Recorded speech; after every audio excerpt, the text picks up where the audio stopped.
Assalamualaikum warahmatullahi wabarakatuh. Hai penggiat teknologi. Dengan saya Bintang Dan saya Mutia Rizky. Di sini kami akan bawakan materi tentang IoT. Di era internet saat ini, tak terpungkiri sudah banyak alat-alat tercipta yang bisa menghubungkan banyak perangkat dalam satu device untuk mempermudah hidup. Yang dimana semua itu terkonsep dalam satu sistem bernama IoT. Tapi, apa sih itu IoT? Bayangkan seluruh dunia, dari rumah hingga kota, saling terhubung dalam satu jaringan yang sama. Setiap perangkat, mulai dari lampu di ruang tamu hingga sistem transportasi kota, bekerja bersama dalam harmoni. Inilah konsep dasar dari Internet of Things atau IoT. The Internet of Things, IoT. The Internet of Things. IoT adalah jaringan perangkat fisik yang terhubung melalui internet.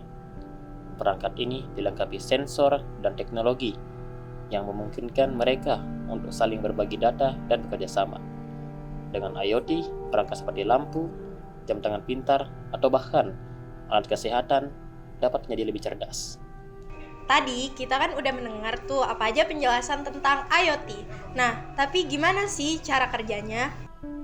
Bagaimana sebenarnya Internet of Things atau IoT bekerja? Pertama, setiap perangkat IoT dilengkapi dengan sensor. Sensor ini bertugas mengumpulkan data dari lingkungan sekitarnya. Kedua, data yang dikumpulkan oleh sensor dikirimkan melalui jaringan. Disinilah jaringan internet atau protokol komunikasi berperan. Perangkat IoT menggunakan Wi-Fi atau Bluetooth atau bahkan jaringan seluler untuk mengirimkan data ini ke cloud atau server.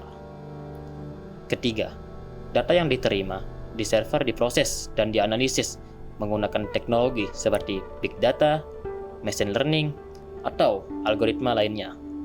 Analisis ini bertujuan untuk mengenali pola, memprediksi kejadian, atau memberikan rekomendasi.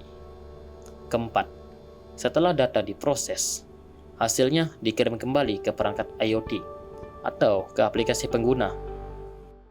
Jadi, IoT ini banyak juga jenisnya. Bisa untuk di rumah, pabrik, dan juga bisa untuk kesehatan.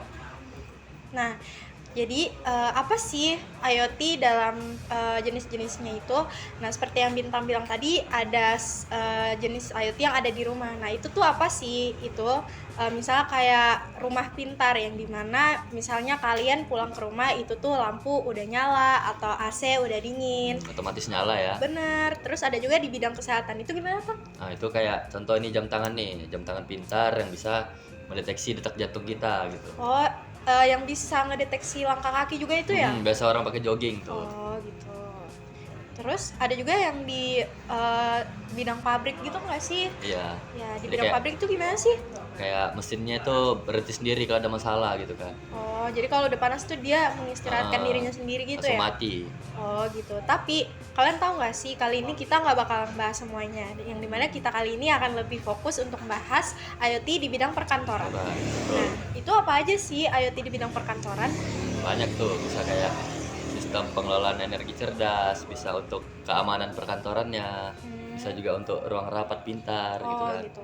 Nah untuk sistem pengelolaan energi cerdas itu contohnya tuh gimana sih? Itu yang kayak dibilang di awal tadi, kayak lampu otomatis nyala atau mati gitu kan. Oh gitu. Berarti itu juga bisa kayak ngedeteksi sendiri gitu ya. Jadi otomatis gitu ya. Iya, kayak Jadi lebih di efisien dalam gitu. ruangan ramai makin dingin tuh AC-nya tuh. Oh gitu. Dan juga kalau kalian tahu ada yang namanya sensor suhu dan kelembapan untuk mengatur AC. Jadi udah bisa ngatur suhu dan kelembapan lah dalam ruangan gitu. Itu kan banyak tuh digunakan di perkantoran. Kemudian ada juga yang dinamakan keamanan pintar. Itu keamanan pintar yang berbasis IoT itu juga lumayan banyak ya. Di perkantoran yang sering kita ketemu itu salah satunya seperti absen fingerprint atau CCTV itu juga sudah termasuk. Kemudian ada apa lagi tuh, Tang? Nih, ruang rapat pintar. Seperti yang kita tahu bisa dipakai untuk Zoom gitu. Oh, dimana kalau Zoom itu berarti salah satu IoT yang paling sering kita ketemuin nggak sih? Betul. Ingat nggak sih pada waktu era COVID itu yang dimana Zoom itu benar-benar kita pakai dan sangat banyak andilnya lah dalam kehidupan kita. Berarti Benar. IoT itu penerapannya banyak banget ya di kehidupan kita. Jadi, ada banyak perusahaan besar di dunia yang udah menggunakan IoT seperti Google dan Meta. Di Indonesia juga nggak kalah nih. Ada beberapa perusahaan besar yang udah menggunakan IoT seperti Gojek, Pertamina, Telkom, dan banyak lah pokoknya. Nah, kita ambil contoh IoT di kota ini, Tarakan. Itu kalau kita lihat di kota, di situ ada Videotron gede. Terus di dekatnya situ juga ada CCTV yang bisa menangkap dan mendeteksi motor yang melanggar lalu lintas. Adapun beberapa manfaat dari IoT ini. Nah, salah satunya itu ada otomatis. Jadi banyak hal itu menjadi otomatis dan nggak perlu ribet. Terus IoT itu juga membuat semua perangkat itu terhubung. Jadi saling terhubung gitu. Jadi jarak jauh itu tuh bisa gampang. Nah, kemudian IoT juga bisa menyimpan banyak data untuk melakukan analisis yang penting ke depannya. Kemudian IoT itu juga bisa mengefisienkan waktu dan juga biaya.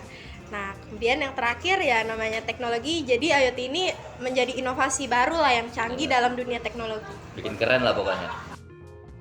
Nah, jadi kekurangannya tuh kayak misal di daerah pelosok nih, kan semuanya belum terjangkau internet tuh ya. Jadi pasti mereka masih susah menjangkau buat IoT. Jadi belum rata gitu ya. Hmm. Dan juga kalau kalian tahu IoT itu kan semuanya serba otomatis. Jadi semuanya tuh serba nggak ribet dan nggak repot. Jadi semuanya tuh Betul. otomatis dan langsung ada tanpa perlu banyak usaha yang keras lah. Nah, yang dimana hal ini tuh menimbulkan kemalasan bagi penggunanya. Jadi penggunanya tuh ya cenderung lebih malas untuk mencari tahu lebih dalam dan lebih banyak mengandalkan IoT itu sendiri. Bikin malas lah pokoknya ya. Ya gitu, itu dampak negatifnya sih.